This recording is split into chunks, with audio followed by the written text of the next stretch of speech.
Amen. Il est digne d'être loué. Digne d'être adoré. Je bénis son saint nom. Il est au milieu de nous. Béni soit le Seigneur. Vous savez, pendant cette mission, je n'ai pas eu un message suivi. Mais Dieu sait suivre les cœurs. C'est le plus important. Amen. Béni soit l'Éternel. Dieu a voulu que cette mission se déroule ainsi. Parce qu'il y a différents besoins. Et le Saint-Esprit sait s'adapter aux besoins. Et nous devons suivre l'Esprit Saint dans ce qu'il veut délivrer à l'Église. Béni soit le Seigneur. Avant de venir ici, Dieu a parlé à mon cœur fortement, puissamment. M'a donné un message précis. Quelque chose de précis. Pour un foyer. Peut-être pour des foyers. Le Seigneur m'a fait voir de la souffrance. De l'incompréhension. De l'injustice. Des cœurs aigris. Des cœurs où la colère s'est installée. Des cœurs où la haine est prête à exploser. À cause de l'incompréhension au milieu du foyer. À cause de la discorde, à cause du déchirement.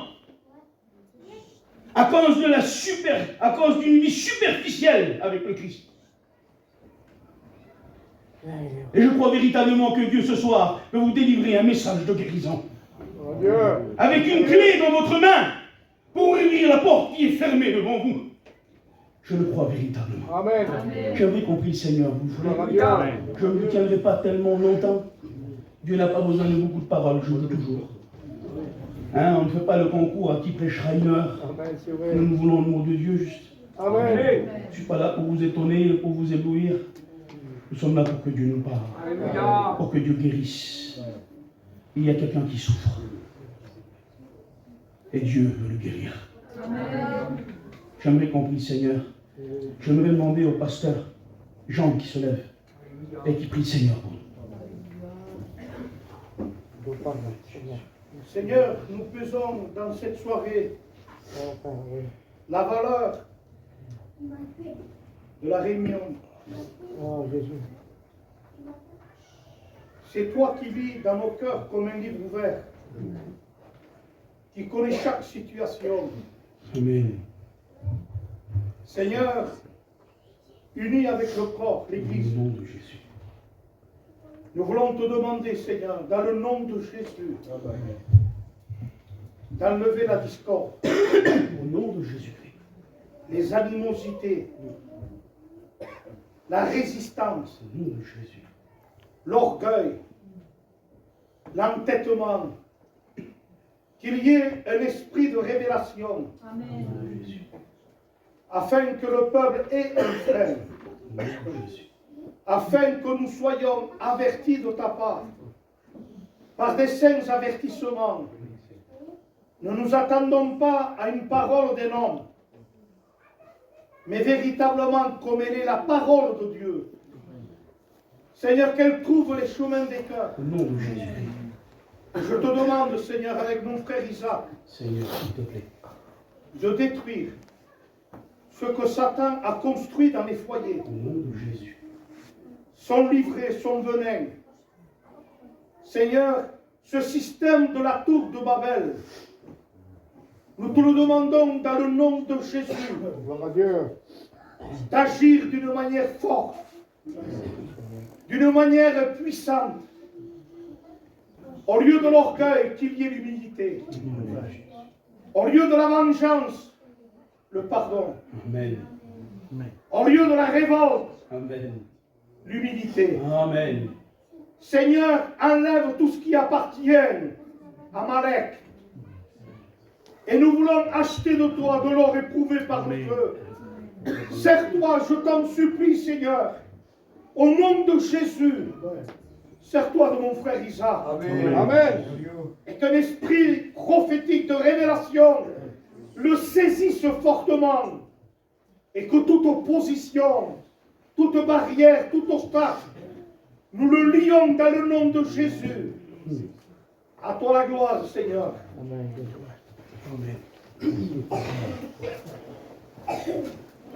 Béni soit Dieu. Amen. Amen. J'aimerais ce soir vous parler d'un foyer. D'un foyer qui se trouve dans le premier livre de Samuel, dans l'Ancien Testament. Du foyer de Han et de Elkana. J'aimerais vous parler du secret de Han. Une femme de Dieu. Une femme qui a su se confier en Dieu au milieu de l'épreuve, au milieu de l'injustice. Le secret de Anne. Mais qui était Anne? Qui est cette femme extraordinaire dans la parole du Seigneur? C'est la femme de Elkana, un homme de la tribu d'Éphraïm. Cet homme-là, il montait chaque année à la fête annuelle qui était la Pâque pour offrir un sacrifice. Chaque année, il montait pour offrir son sacrifice à la Pâque. Il n'est pas dit que c'était un grand homme de Dieu, mais bon, il avait un protocole religieux. Il montait parfois, toutes les années, une fois par an, pour offrir son sacrifice pour la fête de Pâques. Il est écrit que cet homme avait quelque chose de particulier. Cet homme avait deux femmes. Anne et Pénina. Mais Anne était la femme légale d'Elkana. Pourquoi je vous dis ça? Parce que dans la parole de Dieu, quand un homme avait plusieurs femmes, la première citée, c'est sa première femme. Et donc c'est la femme légale. Il est écrit Sarah, puis Agar. Rachel, il est écrit Léa, puis Rachel. La première femme, c'est toujours la première citée. Et elle est écrit Anne et Pénina. Donc, elle était la femme légale de Elkana. Pourquoi Elkana va prendre une deuxième femme? Parce que dans une famille juive, le fils de la famille devait obligatoirement donner une descendance à son père. Et Han, n'ayant point de fils, il prit Pénina. À cause de sa famille, qui était juif, qui avait des coutumes, qui avait une tradition. Imaginez quel affront cette femme a subi. Quelle injustice. Mais malgré cela, malgré l'affront qu'elle subissait, malgré l'injustice qu'elle subissait, elle montait toutes les années à la fête. Elle allait quand même glorifier Dieu. J'aimerais te donner un conseil. Toi qui vis l'injustice, au milieu de ceux qui ne te comprennent pas, au milieu d'une famille qui te font des affronts et qui tournent ton propre foyer contre toi-même, que l'injustice ne t'éloigne pas de celui qui peut te faire justice. Écoutez, je vous dis, que l'injustice ne t'éloigne pas de celui qui peut te faire justice. Tu es là ce soir, que Dieu te bénisse. Amen. Viens à la réunion. Ne manque pas à la prière. Chante des cantiques quand tu fais ton ménage. Prie Dieu.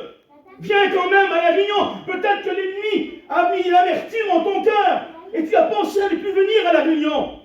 Parce que l'injustice commence à peser. Parce que l'affront est trop grand. Parce que tu te sens tellement incompris au sein de ton foyer, eh bien que tu n'as même plus le désir de prier, de chanter dans la chorale, de venir à la réunion, de faire quelque chose pour Dieu. Tu baisses les bras, mais fais comme Anne, monte quand même à la fête. Amen. Viens quand même glorifier Dieu. Ne t'éloigne pas à cause de l'injustice de celui qui peut te faire justice. Et Anne avait compris cela. Ne reste pas loin de lui. Approche-toi quand même. Viens à la réunion. Pénina, ça veut dire superficiel. Bijou. Quelque chose qui brille. Et Anne, ça veut dire grâce. Bonté. Il ne faut pas que les gens superficiels qui t'entourent viennent enlever la grâce que Dieu a mis dans ton cœur. Amen. Non.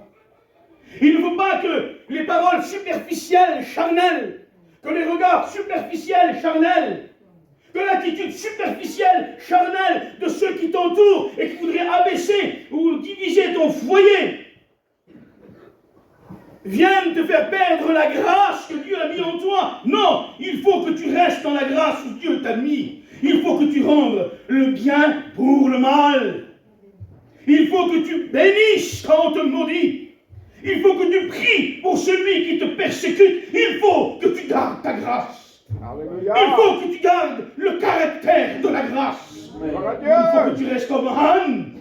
Malgré l'affront, malgré l'injustice, il faut que tu montes à la fête, il faut que tu le glorifies, il faut que tu chantes quand même, il faut que tu pries quand même, il faut que tu mettes ton foulard et que tu dis face à ton ennemi, je glorifierai mon Dieu. Je ne m'éloignerai point de celui qui fait justice au milieu de mon injustice. Reste proche de lui. Dieu va te guérir ce soir. Dieu va te donner des forces. Personne ne t'a vu, personne ne te comprend. Même les plus proches. Mais Dieu t'a vu. Et Dieu comprend la douleur et voit les pleurs du cœur. Parce que vous savez, les pleurs qui sortent des yeux peuvent tromper. Le cri qui sort de la bouche aussi peut tromper. Mais le cri de l'âme et les pleurs du cœur sont toujours vrais. Et Dieu les voit. Et Dieu les voit. Il a vu ton âme crier. Il a vu ton cœur pleurer. Quand personne ne te comprend, lui te comprend. Alors que les vies tièdes ne viennent pas refroidir ta vie bouillante. Que la vie superficielle de ceux qui t'entourent ne vienne pas enlever la grâce que Dieu a mise dans ton cœur. Monte quand même à la fête. Glorifie ton Dieu. Viens à la réunion. Persévère dans la prière. Ne répands pas la chair par la chair, mais accepte de mourir dans ta chair, dans la prière sans rien dire. Et tu verras, celui qui sait faire justice se lèvera dans ta cause. Anne va se plaindre à son mari, Elkana. Au bout d'un moment, on en a marre, Zina. Elle va parler, c'est normal, on est quand même sur la terre, c'est de chair, et ça peut nous arriver. Eh bien, d'être mal et de parler. Mais nous, on a un caractère de gitan. Nous, notre femme, elle n'a pas le droit d'être mal. C'est bizarre comment on est, nous. Hein. Elle n'a pas le droit. Mais mon frère, j'aimerais te dire que ta femme, elle a le droit d'être mal. Elle a le droit d'être découragée aussi. Elle a le droit, des fois, de ne pas être à 100%. Et toi, tu dois être là pour la soutenir. Pourquoi je dis ça? Parce qu'il est écrit, Marie, aimez vos femmes comme Christ a aimé l'Église. Jusqu'à en donner sa vie pour elle. Combien de fois tu as déçu Jésus-Christ? Combien de fois il t'a retenu? Combien de fois, eh bien, tu l'as déçu? Combien de fois il t'a enrôlé encore une fois? Combien de fois tu as demandé pardon? Combien de fois il t'a pardonné? Agis envers ta femme comme Christ agit envers toi. Christ n'est pas plus grand que toi, pourtant il s'abaisse vers toi pour te pardonner. Eh bien, tu es plus grand que ta femme, certes, mais abaisse-toi des fois vers elle pour la comprendre. Parce qu'elle a le droit d'être mal comme toi tu as le droit d'être mal. Et fais-lui grâce comme Christ te fait grâce. Amen. La réponse d'Elkana, quand elle va se plaindre, il va lui dire, mais je ne vaux pas plus pour toi que 10 fils. Et combien de femmes souffrent de la fuite de leur mari qui ne veut pas reconnaître l'injustice qui est commise. Mais non, tu comprends toujours mal. Mais non, c'est toujours toi qui te fais des idées. Elle n'a pas dit ça comme ça, il n'a pas dit ça comme ça. Mais non, je les connais, c'est pas comme ça. Mais réellement, il connaît la situation. Mais il la fuit. Et alors là, il y a des larmes qui coulent. Face à l'incompréhension. Face à l'injustice. Et cela, ça t'est arrivé. Tu as voulu te plaindre. Tu as voulu dire ce qui se passait. Mais personne ne t'a compris. Et tu as même senti dans ton cœur qu'il ne te croyait pas. Mais Dieu a vu ta cause. Et Dieu te comprend. Je dis, c'est un peu particulier, mais ça, ce soir, il est précis. Mais je veux me laisser conduire par le Seigneur. Amen. Je n'ai rien à voir dans cette affaire. Jetez-moi des pierres tout à l'heure, si vous voulez, ça m'importe. Je veux simplement délivrer le message que Dieu me demande. Amen. Alors, qui était Anne, tout compte fait? Eh bien, surtout une femme avec des problèmes familiaux. Comme de nombreuses femmes. Avec un mari qui ne paraît pas ce qu'il est. Ah oui, avec un mari qui ne paraît pas ce qu'il est. Parce que quand Anne venait devant Élie, le souverain sacrificateur à Shiloh, pour amener là, eh ben, le sacrifice annuel, eh ben, le prophète et le sacrificateur Élie, il touchait la tête des fils de Pénina. Oh, qu'il est beau le petit. Il saluait Pénina, et il serrait la main d'Elkana, et il prenait son sacrifice. Et elle, derrière là-bas, elle restait au loin, et elle pleurait voyant cette scène. Se voyant incomprise. Eh bien, des fois, les hommes qui nous entourent, aussi grands soient-ils, ne peuvent pas tout voir et tout comprendre. Mais Dieu comprend tout. Et il voit tout. Il voit tes larmes au sein de l'injustice. Et même si tu t'es dit, s'il serait vraiment, s'il connaîtrait ma cause, mais tu ne sais pas comment l'expliquer, tu ne sais pas comment te défendre, tu ne sais pas comment sortir de cette situation, tu te trouves dans une impasse. Mais j'aimerais te dire que quand le chemin se finit, Dieu crée un chemin là où il n'y en a pas. Il est le Tout-Puissant. Il te comprend et il a vu ta cause. Oui, une femme avec des problèmes familiaux, c'était Anne. Avec une belle famille injuste, qui avait dit, eh bien, laisse-la de côté et prends Pénina. Des choses, des affronts, des injustices. Vous savez, nous voyons que bien des fois, et c'est une réalité, je suis un gitan, vous êtes des gitans, et on connaît notre peuple, bien des fois, eh bien, nous sommes injustes pour la cause de nos enfants. Hein? Parce que le gitan, il aime ses enfants. Même quand ils ont tort, ils n'ont pas trop tort. Hein? Ils n'ont pas trop tort. Je vais vous raconter une vraie histoire. Ça, je vous dis, c'est la vérité. C'est un frère qui était devant un serviteur de Dieu. Et puis il a été témoin de cette scène. Il est arrêté d'un terrain avec des gitans du monde. Et là, eh ben, il y avait une femme, elle va commencer à parler, elle va commencer à dire, t'as vu mon beau-fils là? C'est le meilleur des beaux-fils. Il est à 200-300 km, il vient nous voir, il est toujours vers nous. Et ma fille, elle n'a pas demandé quelque chose, eh ben, qu'elle l'a. C'est le meilleur des beaux-fils.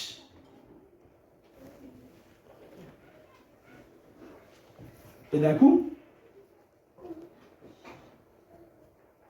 par la même personne,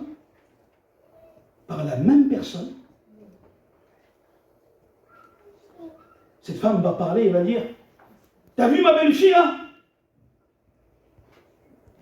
Eh ben, elle rend mon fils comme un commis. Il est à 300-400 km, il est obligé d'aller voir ses beaux-parents, et elle n'a pas parlé, eh ben, il faut qu'il achète tout ce qu'il veut. C'était bien pour sa fille, mais pas pour sa belle-fille. C'est bizarre quand même, hein? Bon, mais ça, c'est un truc gitan. Que voulez-vous? Au nom de Jésus-Christ, au nom de Jésus, je vous le dis en vérité, nous aimons notre peuple. Et nous ne changerons jamais de ce que nous sommes. On est des gitans et on restera des gitans. Je suis fier d'être un gitan. Mais maintenant, nous sommes surtout des chrétiens. Amen. Amen. Et nous devons agir avec justice. Amen. Amen. Nous devons agir comme des chrétiens. C'est vrai. Amen. Ce que nous voulons pour nos enfants, il faut le vouloir pour les femmes et les fils de nos enfants. Il faut être juste. Dieu voit les cœurs. Dieu sonde les vies. On ne peut pas se dire chrétien et vivre dans l'injustice. Oui, Anne était une femme avec des problèmes familiaux, avec une belle-mère un peu trop possessive. Hein? La femme gitane, elle aime un peu son fils, hein? Un petit peu. Elle aime un peu son fils, la femme gitane. Hein? Voilà, hein? Il n'y a que elle qui sait s'occuper de son fils. Il n'y a que elle qui sait comment s'occuper des enfants de son fils. Il n'y a que elle qui sait ce qu'il doit faire. Eh bien, il faudrait des fois s'éloigner un peu et les aider plutôt dans la prière et dans les choses spirituelles et pas dans les choses superficielles qui pourraient les diviser. Agissons comme des chrétiens. Il faut savoir se remettre en question. Et combien de jeunes femmes vivent cette situation? Et l'homme, aimant sa mère, vient à négliger son propre foyer pour ne pas décevoir celle qui l'a mis au monde. Et il est devant un dilemme terrible. Et il répond comme Elkana, oh mais tu n'as pas bien compris. Je suis pour toi, moi t'inquiète pas, je sais. Mais il n'y a aucune position qui est prise. Et là, le cœur de la femme est déchiré. Et le foyer commence à se diviser. Et là, le superficiel commence à rentrer. Parce que la colère vient, la haine vient. Et le spirituel s'en va. Avec des enfants rebelles et désobéissants, il y a des fois, il fait mal. Face à cette situation, il y a un cœur brisé qui devient aigri. Pendant la fête, Anne va se lever de table face à la persécution de Pénina, face au regard de Pénina.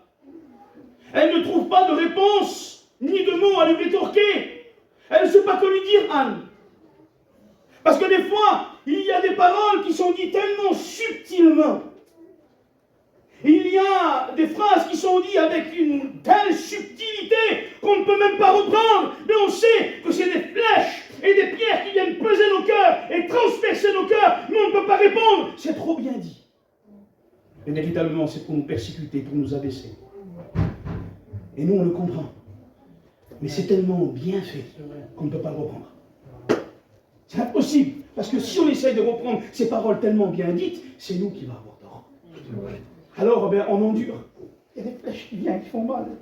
Il y a des pierres qui commencent tellement à peser dans le cœur qu'on ne veut plus écouter la voix de Dieu. Le cœur devient comme une pierre. Et la colère s'installe. On n'a plus rien à dire. Et on ne veut plus rien faire. Et on ne veut plus rien entendre. Et on commence à regarder d'un œil charnel, d'un œil de colère, celui qui est à nos côtés. Et on commence à pointer du regard ceux qui sont autour de nous. Et on voudrait commencer à se venger et à agir, à rendre le mal pour le mal. Non, garde ta grâce. Ne passe pas du côté de Pénina qui est superficiel. Garde ta grâce. Monte quand même à la fête. Je bénis le nom du Seigneur. Alors, notre seul refuge doit être la prière.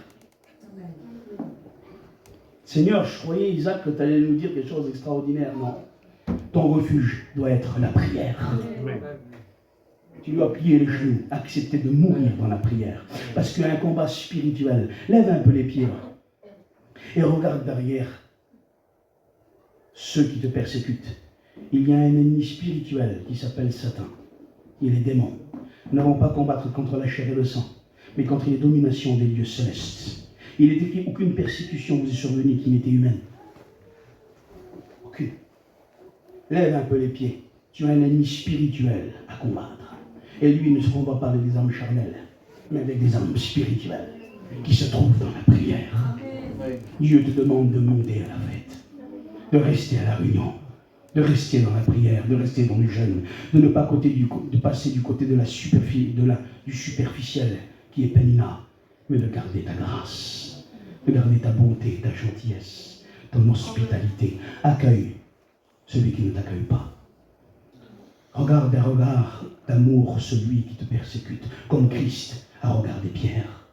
Et le caractère de ton Seigneur. Élève-toi au-dessus des basses besognes de la terre. Tu es une princesse de Dieu. Tu dois être digne de ton rang. Tu es une âme. Dieu t'a choisi. Tu dois garder ta grâce. Anne court devant la maison de Dieu. Elle sort de table. C'est trop dur pour elle. Elle ne veut pas pleurer devant tous. Ses larmes commencent à couler. Son cœur commence à se fendre. Parce qu'elle aime Elkana. Elle aime Elkana. C'est son mari. Vous comprenez? Elle est avec lui depuis qu'elle est toute jeune. Elle le voit comment c'est son Elkana. Elle n'est qu'à lui. Et elle voit des personnes qui veulent lui prendre. Ça lui fait tellement mal de le voir s'éloigner. De voir que celui qui l'aime ne la comprend même pas. Alors là, les larmes commencent à couler. Son cœur commence à se briser. Et elle court devant la maison de l'Éternel. Court devant Dieu. Amen. Dieu. Il te comprend, il t'écoute, il voit ta cause. Il voit ton cœur brisé, l'incompréhension et l'injustice dans ton foyer. Le Seigneur va te bénir. Amen. Ne t'éloigne pas à cause de l'injustice de celui qui peut te faire justice et qui va te faire justice. Dieu va te justifier. Dieu va montrer qui tu es. Mais garde ta grâce. Garde ta grâce. Il est écrit que Anne va courir devant la maison de Dieu pour plaider sa cause.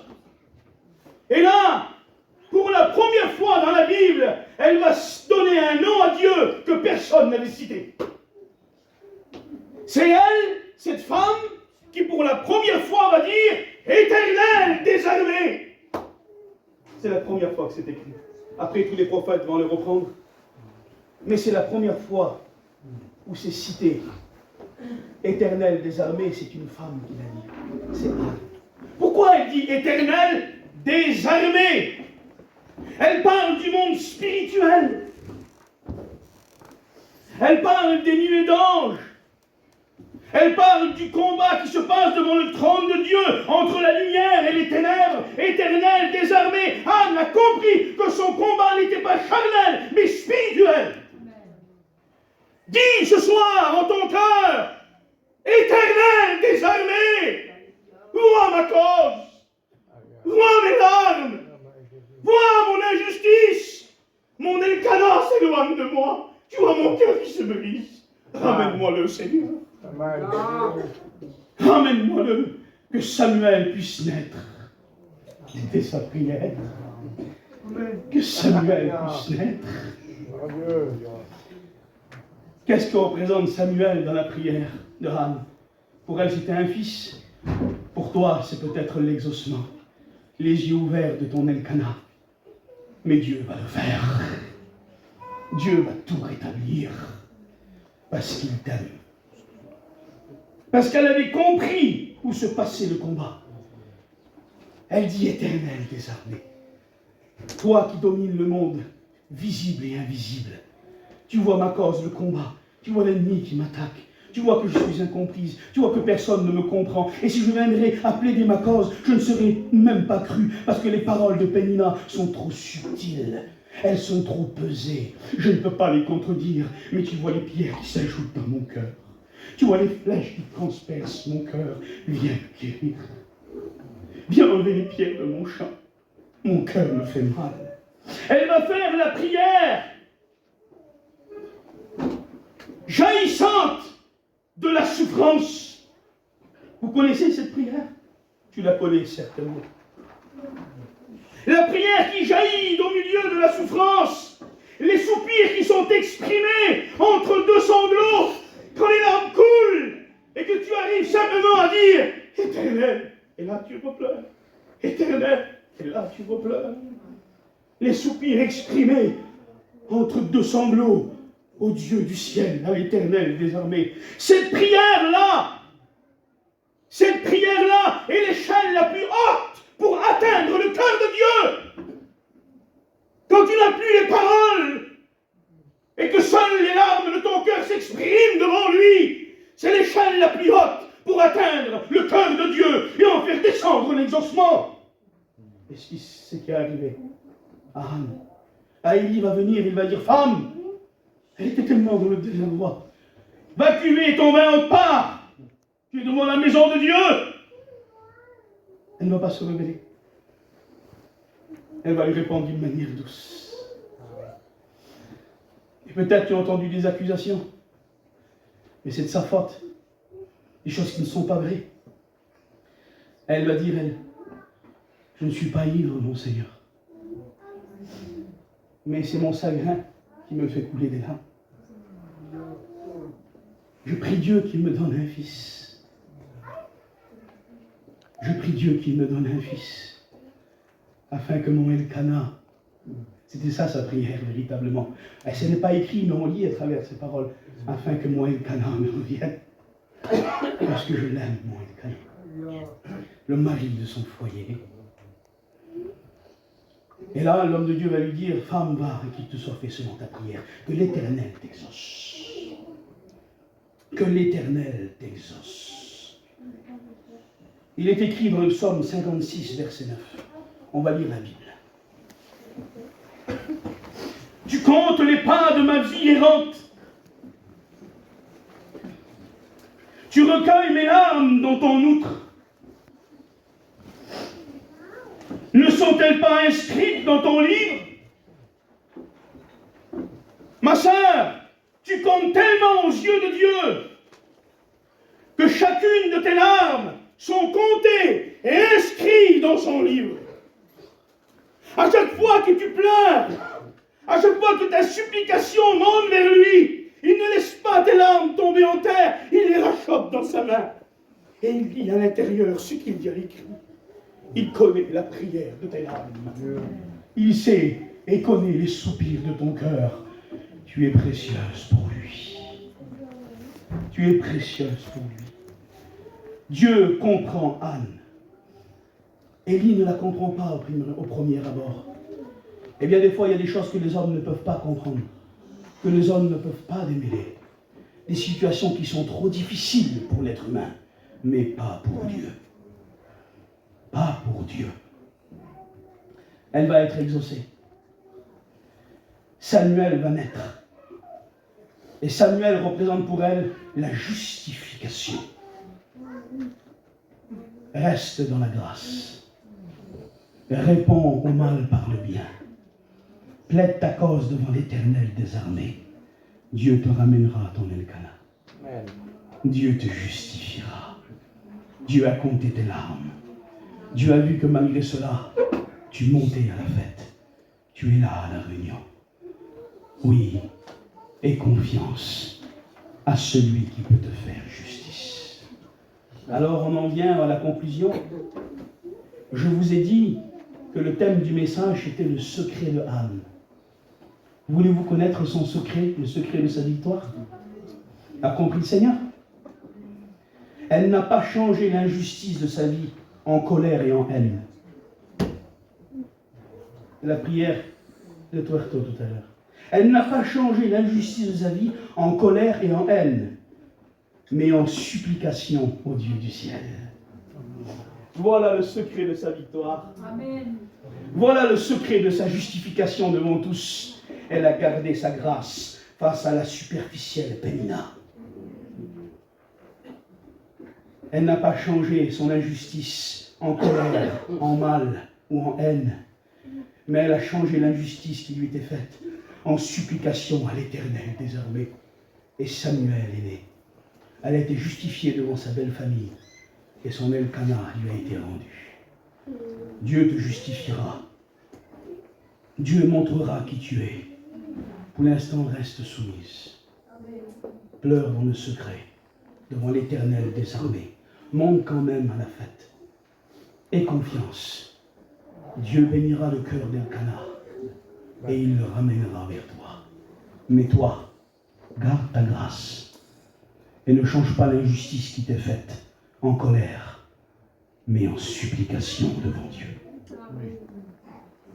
Prions le Seigneur. Amen.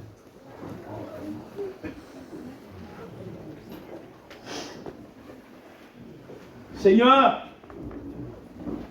Éternel, tu sais nous parler. Tu sais nous parler. Je ne ferai pas d'appel ce soir. Ça ne sert à rien. Parce que même si je fais un appel et que tu te lèves ce soir, la situation ne s'arrangera pas.